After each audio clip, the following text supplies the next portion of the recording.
আসসালামু আলাইকুম। তো এখন রাত বাজে ৮টা।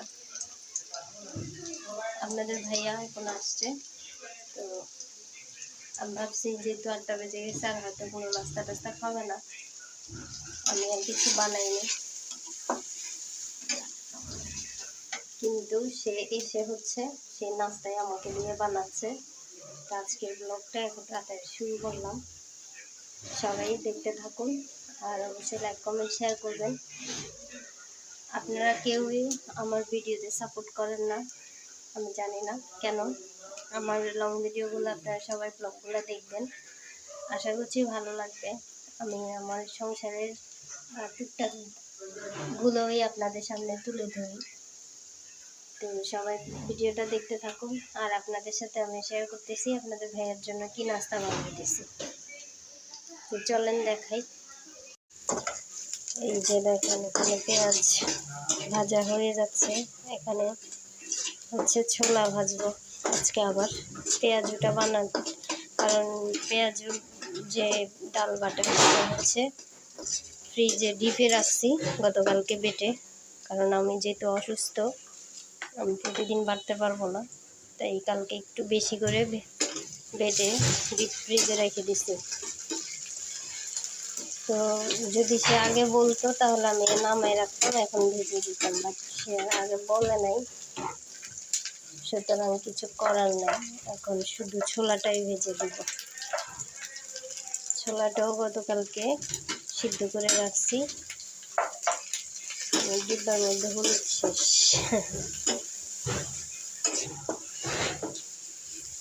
হলুদের গুঁড়া দিচ্ছি, এখন একটু মরিচের গুঁড়া দিব। আসলে সংসারে স্বামী সন্তান থাকলে যা হয় আর কি, শরীর যতই খারাপ থাকুক না কেন, স্বামীর যে সনাতন ধর্মের মানুষেরা বলে না যে পতি সেবা করতেই হয়, পতি সেবা পতি, তো সেটাই হয়েছে। তো আমি একটু পানি দিব আর লবণ দিব। এখন আগে লবণটাই দিই, বুঝ যেহেতু অল্প পরিমাণ মতো দিই। টমেটো নাই, টমেটো দিলে বেশি ভালো লাগে, আপনারা জানেন। অল্প একটু পানি দিচ্ছি আগে।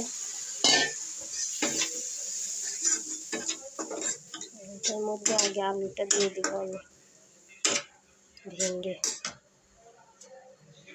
এই যে 2টা আলু, এগুলো কালকে সিদ্ধ করা, এগুলো নর্মালে রাখছি।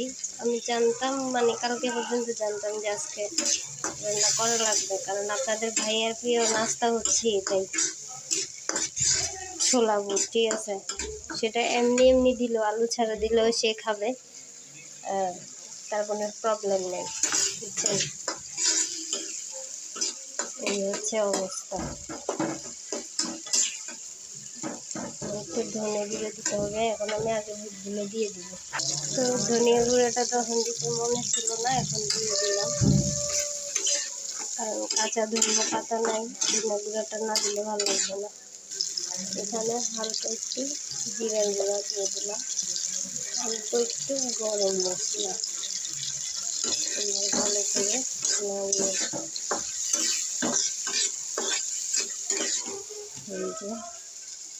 দেখেন। আর আমাদের পাশের বাসায় আজকে ভাড়াটি আসতেছে, তারাও বোধহয় ব্লগ করে, আমি এখনো দেখি নাই। আমার হাজব্যান্ড আসার সময় দেখছে, তারা মানে ভিডিও করার যে স্ট্যান্ড বা যাবতীয় যেসব জিনিসগুলা লাগে আর কি, সেগুলা দেখছে। আমাদের বলতেছে আর কি আপনাদের ভাইয়া। আমি আর একটু হালকা পানি দিব। আপনারা ভিডিওটার সাথেই থাকেন, অবশ্যই কমেন্ট করে আপনাদেরকে দেখাবো, শেয়ার করব। এই যে বুট ভাজা শেষ আমার, দেখেন আপনাদের ভাইয়ের জন্য রাতের 8টা বাজে, 8টার উপরে বাজে, এখন আমার দিয়ে নাস্তা বানাইছে। আর ওই যে উনি আমারে কলজার ধরাই ফেলছে, ঘরের দরজা জানলা সবগুলো বন্ধ, সব কিছু বন্ধ, ওনারে খুঁজে পাওয়া যাচ্ছে না। আর ওনার বাবা যে বারান্দায় গেছিল ওনার তাওয়াল আনার জন্য, ওনার খবরই ছিল না তার ফাঁক দিয়ে যে উনি দূর মারছে, বুঝছেন। আর এদিকে আমি ঘরে খুঁজতে খুঁজতে হয়রান হয়ে গেছি, আমার কলিজা পুরা উপুতে হয়ে গেছে গা। আমার জামাই এক খান, যদি মানুষ ময়রা বাইশা উঠে গন্ধ বাইরে তাইলে কইতে পারবে যে না এই বাসায় মানুষ মরছে। এর আগে মুখ কইতে পারতো না। মোবাইলের ভিতরে ঢুকলে মোবাইলেই ঢুকে, কম্পিউটারে ঢুকলে কম্পিউটারেই ঢুকে। এই যে নাস্তা বানাইতে গেছে, এখন নাস্তা বানাই আনছি, 5 মিনিট হয়ে গেছে, এখনো খবর নাই। খাও না কেন? আমি অসুস্থ শরীর নিয়ে তোমার এত রাতেও নাস্তা বানাই দেওয়া লাগে, দেখছ? প্রতি সেবা। আর আমার জন্য কিছু আনতেই মনে থাকে না ওনার। তো ব্লগটা দেখতে থাকেন সবাই, ভালো লাগলে অবশ্যই লাইক, কমেন্ট, শেয়ার, সাবস্ক্রাইব করে দিবেন, ঠিক আছে?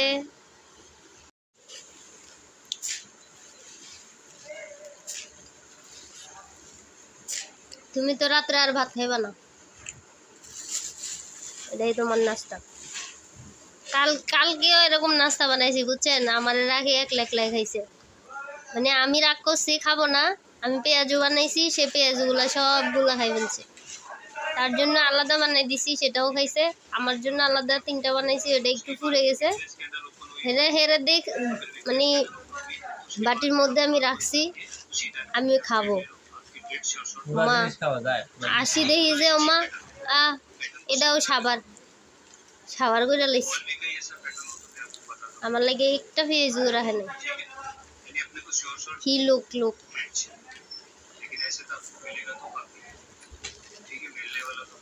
শেষে মুড়ি বুট গুলো একলা খাইছে।